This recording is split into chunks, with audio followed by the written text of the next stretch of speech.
محرم کے روزے تو آپ اور ہم شروع سے رکھتے آ رہے ہیں، لیکن کیا آپ جانتے ہیں کہ یہ روزے ہم کیوں رکھتے ہیں؟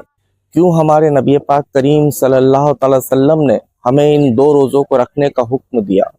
کیوں ہمارے نبی نے بتایا کہ ان روزوں کی فضیلت اللہ کے نزدیک رمضان کے بعد سب سے افضل ترین ہے؟ آئیے تفصیل سے بات کرتے ہیں۔ دراصل یہ ذکر ہے ایک نبی، ایک سمندر اور ایک ظالم بادشاہ کا۔ جی ہاں، یہ ذکر ہے حضرت موسیٰ علیہ السلام کا۔ حضرت موسیٰ علیہ السلام اللہ کے حکم سے ایک دن مصر سے اپنی قوم بنی اسرائیل کے ساتھ ہجرت کری اور پیچھے فرعون ان کا تعقب کر رہا تھا۔ فرعون اپنے لشکر کے ساتھ ان کے پیچھے پیچھے تھا اور حضرت موسیٰ علیہ السلام اپنے لوگوں کے ساتھ آگے آگے تھے۔ چلتے چلتے آگے حضرت موسیٰ علیہ السلام اور ان کے لوگوں کے سامنے اچانک سمندر آ گیا۔ سارے راستے بند ہو گئے، نہ کوئی راستہ تھا، نہ کوئی راستے کی امید۔ آگے سمندر تھا اور پیچھے موت۔ حضرت موسیٰ علیہ السلام کے لوگوں نے جب دیکھا کہ فرعون کا لشکر کافی نزدیک آ چکا ہے تو وہ گھبرا گئے اور چلانے لگے اور کہنے لگے، اے موسیٰ، اب کیا ہوگا؟ اب تو ہم پکڑے جائیں گے۔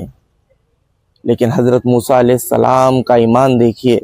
حضرت موسیٰ علیہ السلام نے وہ تاریخی جملہ فرمایا جو آج بھی مشکل اور پریشانی میں مبتلا لوگوں کی نجات کا ذریعہ بنتا ہے۔ حضرت موسیٰ علیہ السلام نے فرمایا، قَلَّ إِنَّ مَعِیَ رَبِّ سَیَہْدِینِ۔ حضرت موسیٰ علیہ السلام نے فرمایا کہ ہرگز نہیں، میرا رب، میرا اللہ میرے ساتھ ہے، وہ مجھے راستہ دکھائے گا۔ اور پھر اللہ کی مدد نازل ہوئی، چونکہ اللہ کی مدد کسی اسباب کی محتاج نہیں ہوتی۔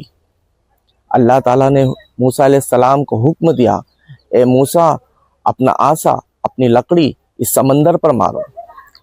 جیسے ہی موسیٰ علیہ السلام نے اس لکڑی کو سمندر پہ مارا، وہاں موجود ان تمام لوگوں نے وہ عظیم و شان معجزہ دیکھا جو نہ اس سے پہلے کسی نے دیکھا، نہ اس کے بعد آج تک کسی نے دیکھا۔ انہوں نے دیکھا کہ سمندر دو حصوں میں تقسیم ہو گیا، پانی کے درمیان سوکھا راستہ بن گیا اور موسیٰ علیہ السلام اور ان کے لوگ اس راستے کو پار کر کے نکل گئے۔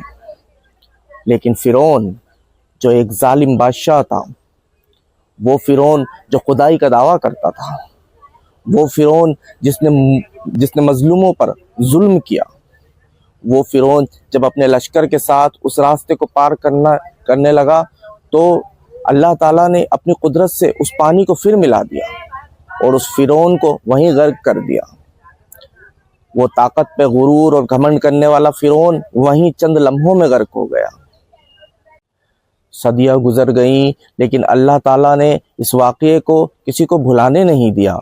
صدیوں بعد جب ہمارے نبی پاک کریم صلی اللہ تعالی وسلم مدینہ ہجرت کر کے آئے تو انہوں نے دیکھا کہ یہاں کے لوگ محرم کی 10 تاریخ کا روزہ رکھتے ہیں۔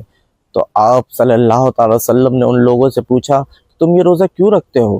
تو انہوں نے بتایا کہ انہی دنوں حضرت موسیٰ علیہ السلام کو اللہ تعالیٰ نے نجات دی تھی اور فرعون کو غرق کیا تھا۔ اسی واقعے کی یاد میں اور اللہ تعالیٰ کے شکر میں ہم یہ روزہ رکھتے ہیں۔ یہ سنتے ہی میرے نبی پاک کریم صلی اللہ تعالی وسلم کی آنکھیں محبت سے بھر آئیں، کیونکہ یہاں غور کرنے والی بات یہ ہے کہ حضرت موسیٰ علیہ السلام اور ہمارے نبی کے درمیان چاہے صدیوں کا فاصلہ رہا ہو، لیکن ان کا دین ایک ہے، ان کا رب ایک ہے اور ان کا پیغام ایک ہے۔ اس کے بعد ہمارے نبی نے فرمایا، نحن احق بموسیٰ منکم، ہمارا حق موسیٰ پر تم سے کئی زیادہ ہے۔ اس کے بعد نبی پاک کریم صلی اللہ تعالی وسلم نے خود عاشورے کا روزہ رکھا اور اپنے سبھی صحابہ کو بھی رکھنے کا حکم دیا۔ ہمارے نبی نے فرمایا کہ ہم ان سے الگ یہ ایک روزہ رکھتے ہیں، ہم 2 روزے رکھیں گے۔ اور ان روزوں کی فضیلت میں ہمارے نبی نے فرمایا کہ میں اللہ سے امید کرتا ہوں کہ یہ روزہ ہمارے 1 سال کے گناہوں کا کفارہ بنے گا۔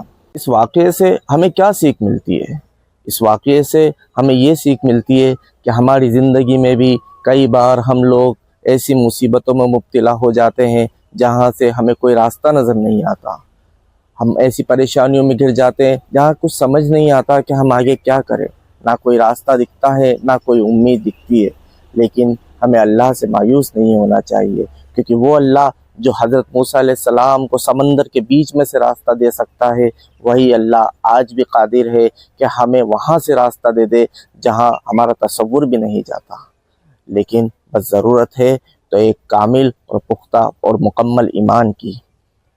تو میرے بھائیوں، بزرگوں، دوستوں، یہ واقعے سے جو ہمیں سیکھ ملتی ہے، تو اگر آپ کے دینی علم میں تھوڑا سا بھی اضافہ ہوا ہے میری ویڈیو دیکھ کر، تو برائے مہربانی مجھے کمنٹ میں بتائیے، اور مجھے لائک کیجئے، کمنٹ کیجئے، اور فالو اور سبسکرائب کیجئے۔